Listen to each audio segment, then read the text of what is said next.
All right. Hey, everyone. It's retired Fleet Master Chief Paul Kingsbury, chairman of the National Chief Petty Officers Association. Want to take time to get with you guys, give you an update, give you a kind of a state of the association where we're going. It's been a couple months since I've done that, but definitely a lot of stuff is going on. So I want to cover on some bigger events. And then I've got with me a couple co-hosts that'll come on with us. So I've got our National Secretary, Mike Little, and then I've got our merchandise and our fundraising committee lead, Liz Duran. So we're going to talk about some initiatives that we got going on. So let's get into what's going on. So I'm going to cover current events. So the big thing right now is what's going on in Iran, right? So war is not an easy thing to do, right? I remember when I was getting ready to retire, we were transitioning out of kind of being the Afghanistan, Iraq kind of expeditionary, going out there doing counterterrorism. And we started talking about like peer and near peer adversary, high end fight. And that was, I'm almost retired 8 years now. And here we go. Right. So you are seeing that. This is it, right? We are seeing stuff we haven't seen in a while. The chief in me says this is really cool stuff, right? And then I look at the broader chief community and I say, this stuff doesn't happen without the active duty community. This doesn't happen without the reserve community. This doesn't happen without the retired community, right? So every segment of Navy Chief Petty Officer can take credit for the success in this initial 100 or so hours of this campaign and this war that we're engaging with. And I would call this high-end fight stuff. So when you see videos of our submarines launching Mark 48 torpedoes and sinking ships, that is high-end fight stuff, right? That is stuff that our Navy has not done since World War II. It's been done recently by others, not super recently, but that success and the success of this campaign and what it took to get here, it spans all kinds of stuff. So it's the active duty units, on the carrier strike groups underneath, it's the support logistics team, it's the military sea lift command. If you're a chief that's working in the contracting world in the defense industry, developing new weapons, right? You've contributed to this with your technical expertise. It's the reserve community. You own this, and you own the success to date, right? So it's early on. It may look unsettling. It was unsettling to me to see strikes coming in and hitting Bahrain, right? A base that I'd been on personally. But we're doing good, right? So it's never good to lose any service members. We've lost 6 so far. So we've got those people in our minds and in our hearts as well. So to the active duty chiefs mess and the sailors and the wardrooms that are leading this fight, you're in our thoughts and prayers. But we're watching and we're interested and we are connected to that fight. So that's a big deal. So stay dialed in and let's see how this thing plays out. All right. Want to cover a couple other things. So big picture stuff. So congratulations to all the new command master chiefs and command senior chiefs that are out there. Those results just recently came out. I know there's been some policy changes on that program. We're not going to dive into that. But congratulations, right? So that you've made a decision to lead. And then the other results that have come out recently, the Chief Warrant Officer LDO results. And again, our current MAC, Liz Duran, is now a candidate or select for the LDO or Warrant Officer program. So we'll talk a little bit and pick her brain. But I don't care where you go. Like, I love that you're deciding to lead and you're taking your expertise and choosing one of two paths, right? Either into senior enlisted leader leadership through the Command Senior Chief Command Master Chief program, or taking that expertise you've learned as a chief and all those years of enlisted experience and taking that into the wardroom. We can call you quitter. We can call you anchor chucker. That experience is needed in the wardroom. It's valuable and we need that kind of stuff. So congratulations to them. And we'll talk a little bit more about that and what we're going to do with those things. What else? So the VA, right? One of our lines of effort is legislative policy. So recently the VA challenged with some things they want to do with policies regarding medication and benefits to VA benefits. So we threw out a letter. We threw out some resources on that. We threw out opinions along with many other organizations that are in that kind of legislative space, and the VA quickly backed down. And I think they've reversed that policy. And we'll talk a little bit about that as we go on. I had a great meeting with Master Chief Pettis of the Navy, John Perriman, just to kind of give him an update. Hey, here's what the CPOA is at. Here's where we're at.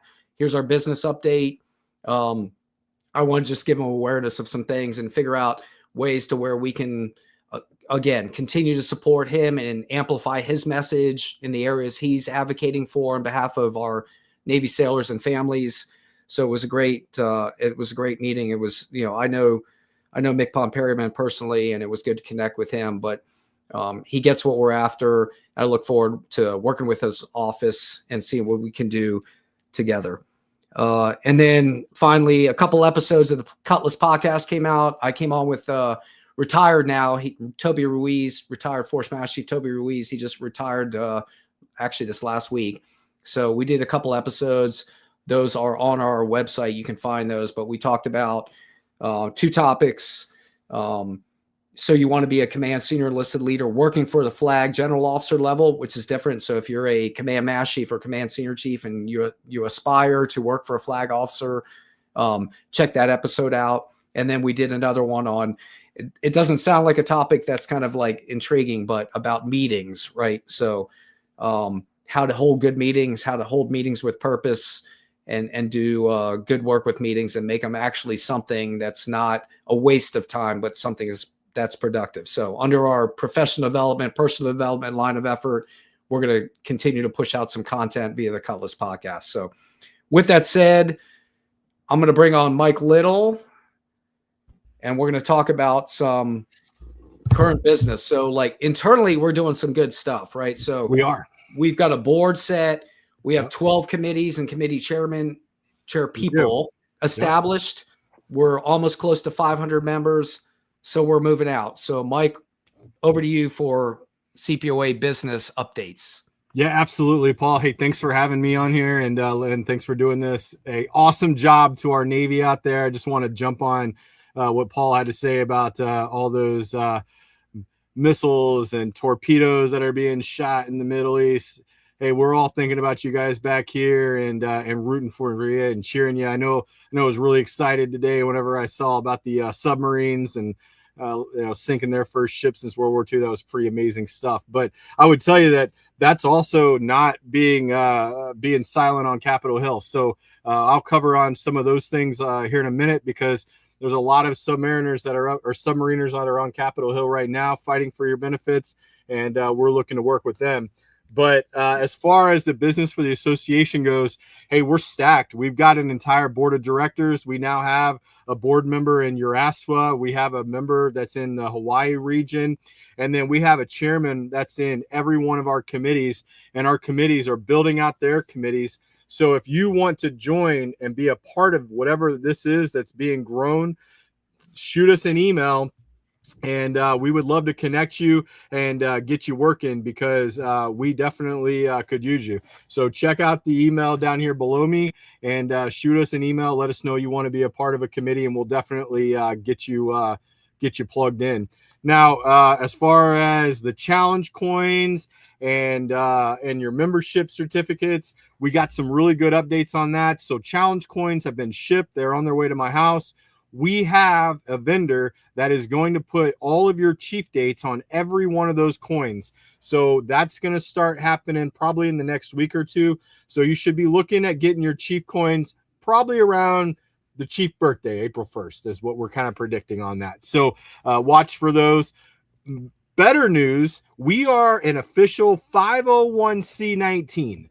We have got the IRS approval to be a war veteran organization, and we are super stoked about that. What that means is we get the tax deduction. We've applied for group exemption. And so now if you have a Chiefs mess that's in the Navy and you guys want an affiliation with us, we can actually make you a 501c19 by just getting your EIN number and sending that to the IRS and letting them know you are a part of us. There's an agreement that'll come with it. It won't cost you anything. We want to do this to make sure that you guys are compliant and you're able to get the tax deduction breaks that you want. So if you have a small chief organization, if you have a small chief mess, and you guys are like just wondering, man, how am I going to file these IRS paperwork? How am I going to do these things?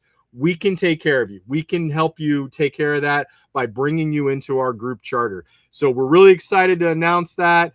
Anyone who joins before April 1st of this year will be a charter member of this organization, and we are looking forward to making that section of our webpage nice and nautical. And we're gonna get you guys branded up there for all in perpetuity, right? And then everyone who's joining after that, you know, you're all going to be plank owners. So we have charter members, plank owners, and then anyone who joins after April 1st, you'll all be plank owners as well. So super exciting news on that portion of it. We have the lapel pins that came in, so we're ready to send those out once we get those challenge coins. So everyone will get that lapel pin, the challenge coin, and then tomorrow, sometime in the early afternoon, we're going to get a membership update from Christina, our membership chairman. She's going to be coming on. We're about to approach 500 members, so we set a goal that we were gonna beat 400 members in our first 90 days, and we did it. So now we're looking at our next goals of 750 and 1,000. Yep. I think we're on trajectory to make that. Doing things like this, being able to put tangibles in your hands, that's gonna be key. So you'll get a membership update tomorrow. We're gonna give away our membership award, our membership raffle. So no longer are you getting the book sets. Now you're gonna be getting the Chief Guide and a where's it at? Oh, I got one up here. And a Cutlass letter opener. I love it. So now we're gonna raffle off Cutlass letter openers. We're really excited about that. Partnership with Marlo White came through. So you'll get one of these. It comes with a really cool stand. I left it over there because it falls apart sometimes, but we're really excited. So you'll learn more about that tomorrow. So you're saving me some money now. So that's good. So yes. We will get you the signed CPO guide with that. And then I love that thing. That thing is cool. Heck yeah. So so we're working on getting better giveaways and things like that. Where are we at now, Mike? We're about how many members? Man, I think we're right around like 450. We're right at 50 more members, and we can do that raffle and get that out to the next person. So heck yeah. Hey, and I want to give a shout out to my good buddy, Senior Chief Joe Hodge, ABF Senior Chief Joe Hodge. He's no longer going to be an ABF CS, though. He has just got selected to be a command senior chief. Awesome. Super excited for that dude. He wanted to give me a shout out for my jacket. And man, I just felt so Navy today with everything going on in the Middle East. Sure. I had to throw it out there. So to Joe Hodge and all of our shipmates out there, here's to you guys. Absolutely.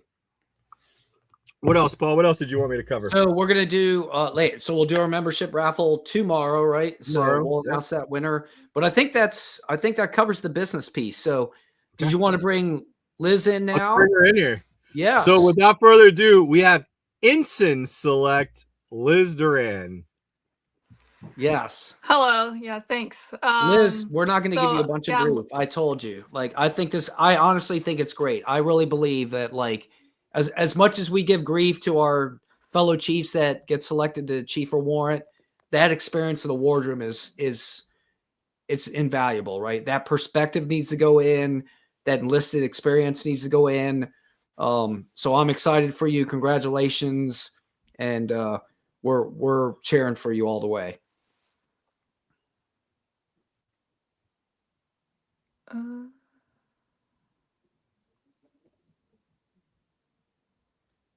Yeah, sorry, Paul. I'm having trouble hearing. Oh, that's all right. We hear you.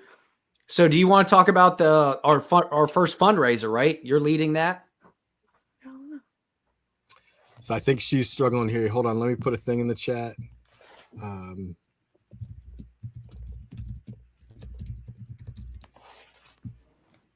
Okay, so Paul, me and you will drop out. We'll give her the floor because I think she's having trouble hearing us. Yep.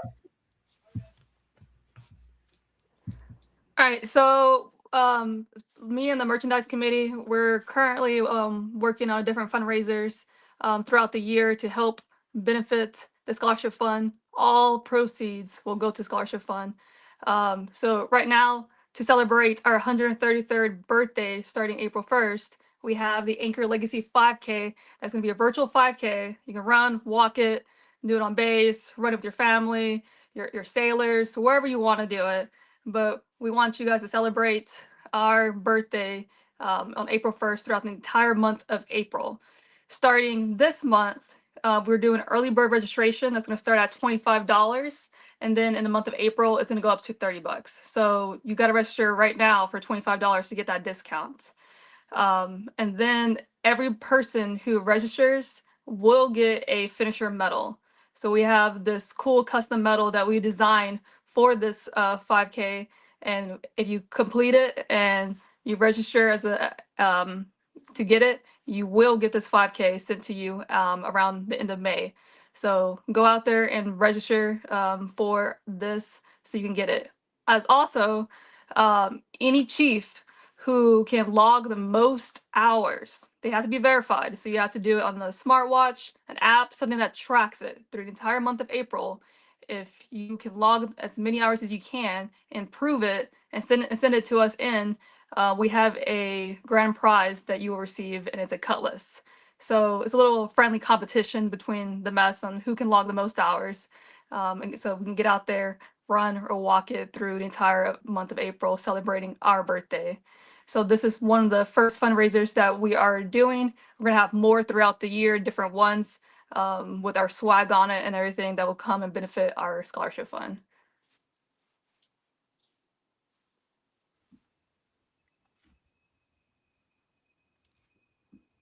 All right. So that is great stuff. I will definitely participate. I already have a cutlass that my first Chiefs mess presented me, so I'm not going to try to outcompete that. But hey, as those details come out, Mike will push those out. Please sign up, participate with that.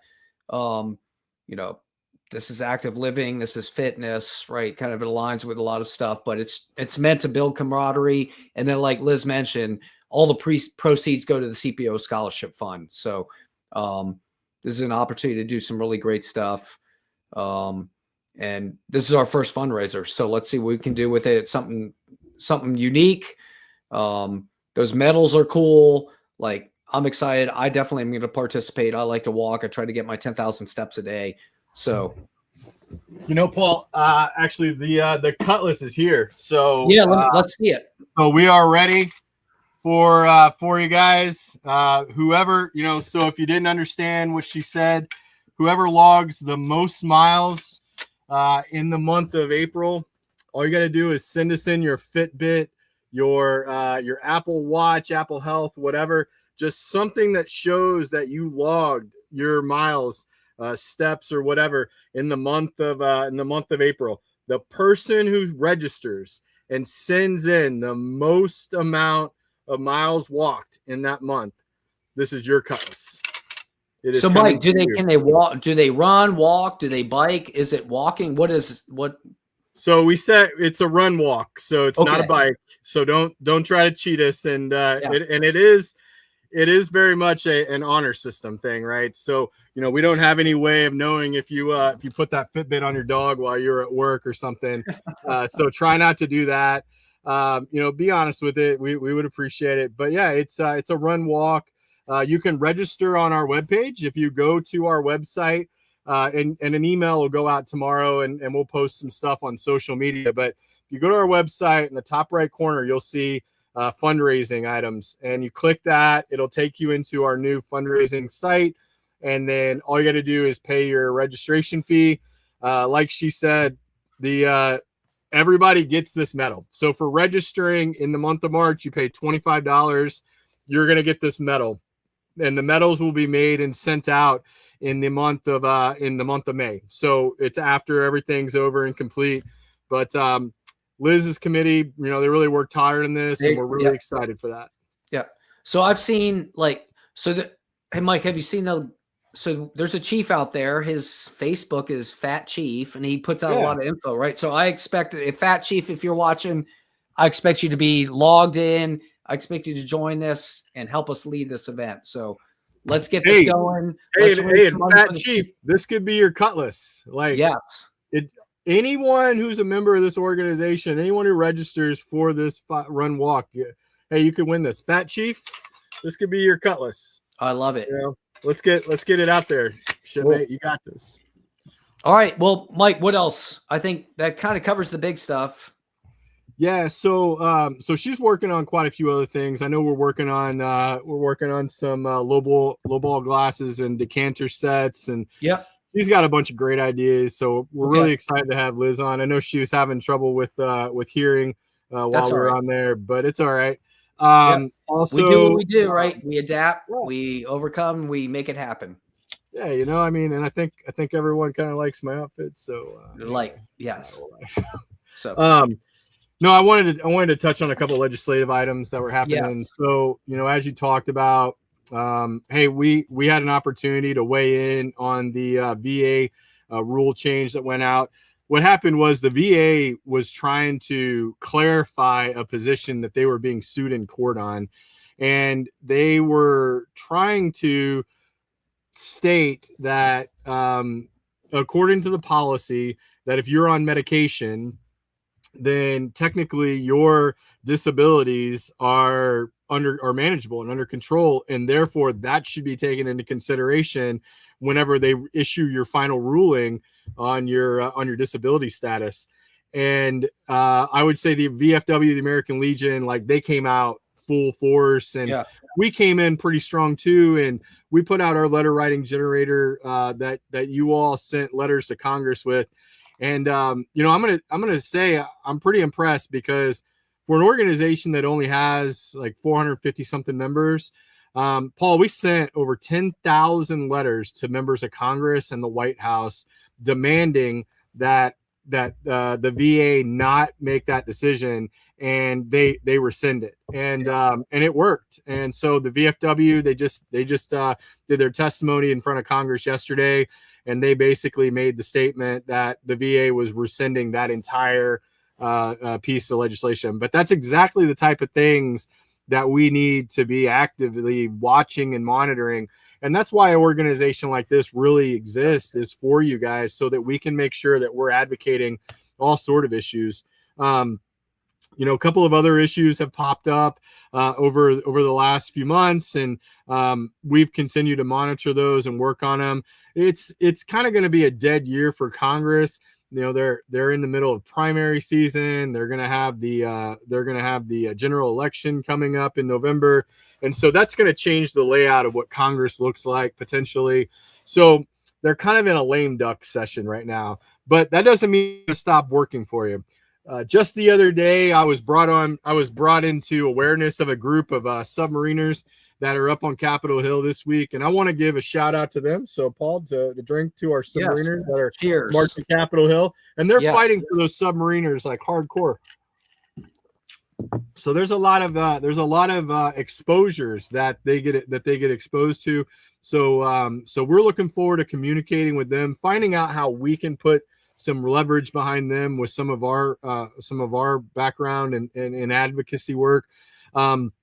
But then additionally, a piece that's near and dear to my heart, and a piece that is near and dear to probably a lot of us that have shipmates that were separated a little bit earlier than what they intended. They were medically retired, and they were medically retired under combat circumstances, is a piece of legislation called the Major Richard Starr Act. And what that Major Richard Starr Act would do is it would actually restore retirement benefits and pay to those medically retired that were combat wounded and injured. And so right now, if you get medically retired under combat circumstances, and this would apply to anyone who's dealing with this issue in Iran right now, any of those sailors, soldiers, Marines, airmen, whatever, if they get injured and they get medically retired because of those circumstances, they are going to lose they're going to lose all of their military retirement pay. They're still going to get their TRICARE benefits. They'll still get their GI Bills. They'll get access to the base and all that other stuff, but they're going to lose their income whenever it comes to their medical retirement pay. Now, those people like Paul who retired with a 20+ year retirement, it doesn't affect them. You get your retirement pay and your VA disability check. But those that are medically retired, they have to waive their medical retirement portion of their check. Yeah. This has been a problem. This has been a thing that's been fought for decades on Capitol Hill, and it's getting a lot of traction. In fact, just yesterday, Senator Blumenthal from Connecticut went to the floor of the United States Senate and called for unanimous consent to have this legislation brought forward and voted on. And the reason he did that is because over 70% of the United States Senate has signed on as co-sponsors of this legislation, and over 200 members of the United States House has signed on as co-sponsors of the legislation on their end. But a senator from Wisconsin decided that the bill cost too much money for the American people, and he put an end of the legislation and voted to have it blocked from being brought forward for a vote. So organizations like ours and the military coalition members, we are against that, because there shouldn't be a price tag whenever it comes to benefits like this for our service members, specifically those that are injured in combat. So you're going to be seeing some information come out from us in the coming days. We are going to start taking on issues like this. We're going to start taking on issues like GI Bill. We're going to start taking on issues like licensing and things that you all need while you're in, that can help you while you're transition out. So look for a lot of things that coming down from us legislatively, how you can help us get involved. Paul just appointed our retired affairs and our reserve affairs committee chair. We are looking for one committee chair. We're looking for an active duty committee chair. And that active duty committee chair's job is going to be to put together a committee across the Navy and help bring issues forward to myself and Paul and JJ and Dennis on our executive committee, so that we can go to Capitol Hill and advocate for things that your sailors are telling you that you need, right? So if you want to become a part of something, we are looking for that active duty chair. We would ask that you have some sort of knowledge about policy and legislation of some sort. If you don't, we can train you, but we are looking for a committee chair. It's active duty. That would be interested in that, E7089. And we're looking to fill that position in the next week or two. So that's pretty much the legislative Hill update that I have for you right there. Yep. But look for more things to come out from us whenever it comes to legislation, and look for us to be starting to do more trips to DC. So I know when Paul and I are going to DC for other things, we're probably going to start meeting with members of Congress and starting to bring you guys in. So. Yep. And we are starting to talk with other organizations, right? Like, there's a lot of cool stuff happening. So we're still young. We're only 4 or 5 months in, if that. So to Mike's point, like, we're trying to get a voice developed, but it really comes down to that voice gets stronger with membership. We do represent that broader constituency of active, reserve, and retired chief petty officers. But if you're a current member, help us spread the word. Let's cross that 500 member threshold, and let's continue to grow this organization and our influence. And also, the size of your membership draws sponsorship, right? So with sponsorship, we can reinvest in programs that, honestly, we're a nonprofit. That stuff doesn't go to making a profit. Anything we do with sponsorship goes into some line of effort that will help a Navy chief or their family members professionally, personally, or in some way or another. So, if you haven't heard about us, check us out. Check the website out. It's scrolling. And then for $35, join us and let's get going on this. So, Paul, I want to touch something, because $35 a year is the membership dues, but starting April 1st, what are we going to be doing with $14 of that money that they're paying every year? Yep. Want to cover that? CPO scholarship fund. Yep. Right. So, that is a big honor of the USS chief. Yeah. that is a big thing we're about, is like investing in our, like, we're investing in our future, right? So a part of those dues go to the CPO scholarship fund. So a lot of the fundraising is going to that, right? So we are like investing, we're trying to create platforms and opportunities to raise money, but that money goes back into our own community. So that's what we're about. The 5K donation, or that registration fee, all the proceeds. So we have to pay for the medals.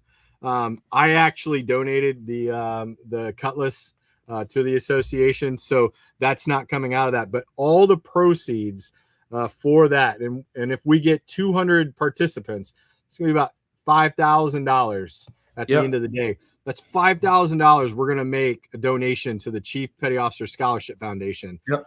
We're hoping that we can start a scholarship over there in our name, but everything we do as far as fundraising like that, that's where we want that money to go. And so starting it's April 1st, something that gets behind the CPO community, right? Like, and there's going to be stuff we do for sailors, like in the broader Navy, but this organization is about Chief Petty Officers in our community. And any investment in energy, time, money that you give, we're going to try to dial that back out in some meaningful way. So that's all I've got, Mike. Anything else you've got? No, man, I'm so excited, man. Like, I know we're growing. When did we start talking about this thing? Tailhook last year. We were at Tailhook. No, that's a lie. That's a lie. What year did you win? Did you win the Naval Institute thing? Oh, well, that was like 8 years ago, if not more. 8 years ago, we started talking about this, and the concept of a National Chief Petty Officers Association, right? Like, and we've seen this. Like, I've seen in my work that I do with outreach, like Air Force has an Air Force Sergeants Association, which is all encompassing all the way up to E9 for them. Coast Guard has a Chief Petty Officers Association. There's so many organizations out there doing great stuff. And I just saw an opportunity. You did too, and many others. Like, hey, we do great work as Chief Petty Officers, but let's get this nationalized and start to make some great things happen. So we're stepping off. We're seeing people, get behind us. I think I got a retired Master Chief of the Coast Guard coming on as a member, right? So, like, this is all good. So that's pretty cool. Yeah, that's if pretty you're cool. a member, get the word out. If you're on social and you're interested, jump on in. You don't have to be obviously we have several levels of membership, but if you're the spouse of a Chief Petty Officer, we've got something for you. If you just want to support Navy Chief Petty Officers, we've got something for you, right? So help us grow. We're going to do some great work. We're going to do some cool fundraisers. We got our eye in doing some stuff in 27 on a first conference. So I'm excited to move out. So yeah, absolutely. Absolutely. No, this is all going really good. We got a really good team that we built around this whole thing. So Paul, your leadership's been great. Everybody's going to be hearing from Fleet Master Chief Gonzalez here soon. Also, so look for his first message out to the Chiefs. But we're really excited about all this. Awesome. Yep. All right, everyone. Let's keep an eye on like what's going on in current affairs. If you're a member, thank you for being a member. If you don't know about us, check out our website, learn more. And if you're a member, go out and tell people about us. Let's get this thing growing and let's do some really great stuff. So until the next update, let's get it done and I'll talk to you then. All right.